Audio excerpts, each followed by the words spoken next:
Hey, Don. What's going on, man? How are you?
That involves the NYPD policies that include stop and frisk for the entire tenure of his leadership as the police commissioner of the city. Ray Kelly, as far back as the Marlin Commission in 1994, has consistently resisted, has consistently fought all attempts to bring in outside monitoring of the NYPD. And this type of attitude has led to stop and frisk, and it has led to the surveillance of our Muslim communities, institutions, and people. There is a statement in the report, it's a quote from myself, that says this report is critically important reading for all Americans concerned with freedom, justice, and equality in the 21st century here in America. And the reason why we said this is because when you get a chance to go through the report, you're going to see that this report features or highlights the voices of real people. We want to take this struggle out of just abstract discussion as Ray Kelly has been trying to keep it in. Oh, we're following this, we're following that. These policies, as you see here today, are affecting real human beings. And I have been a Muslim leader in this city long enough to remember clearly when the mosques, the Muslim religious institutions were treated on a par with churches, treated on par with synagogues. That is to say, we had a status known in the NYPD as sensitive locations. And that meant that the same protocols that were to be observed with other houses of worship were to be observed in Muslim houses. But now, on this side of 9/11, we find that the sensitive locations that are mosques have been transformed by NYPD policy into hot spots. That's what they're called. They're called hot spots. In this very building, just before the Associated Press began to release its documents, Muslim leaders from across the city 2 years ago had gathered for the annual NYPD pre-Ramadan briefing.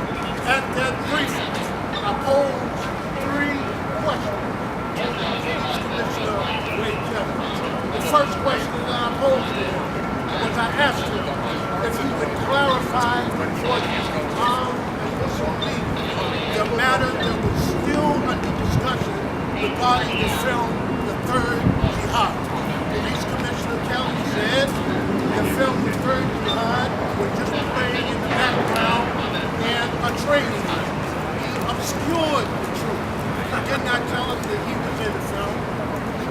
tell us that the film played for a year. He did not tell us that over 1,500 police officers had been exposed or had viewed that film. So do you want to go here?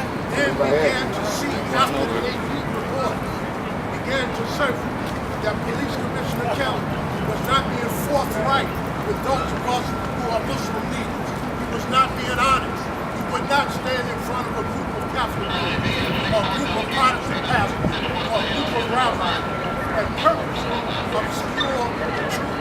The second question that I put concerned a suggestion that we have for years been proposing to Police Commissioner Kelly that he form an NYPD advisory body. When I posed that question, he said, and I quote, "It's hard to know who to put on such a body," he said. And that was a little puzzling for me as an answer.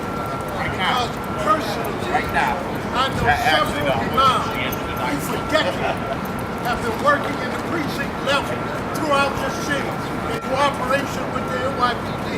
I'm one of them. They know who we are. They know the kind of experience that we have at the table addressing concrete problems.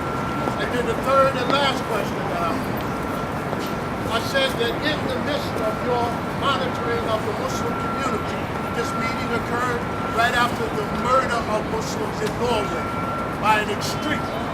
And I pointed out to Commissioner Kelly in front of a couple of hundred witnesses that murderer in Norway had said very clearly and expressed admiration for people who are right here in New York City, Pamela Geller and people of that ilk. And so I asked Commissioner Kelly, you're watching the Muslims, are you watching the extremists right here in the city? And you never answered the question. You danced around the question and shut down the question. So we are here as part of an ongoing struggle for justice. We support our colleagues, we support our fellow leaders. We of the Majlis Shura have been systematically excluded from the meetings that have gone on in this building. We have sent letters to the mayor, letters to the police commissioner, and never received a single written response to our inquiries and our expression of a willingness to meet with the police commissioner. So after we finish here today, we're going to take a copy of this report, and we're going to attempt to deliver it personally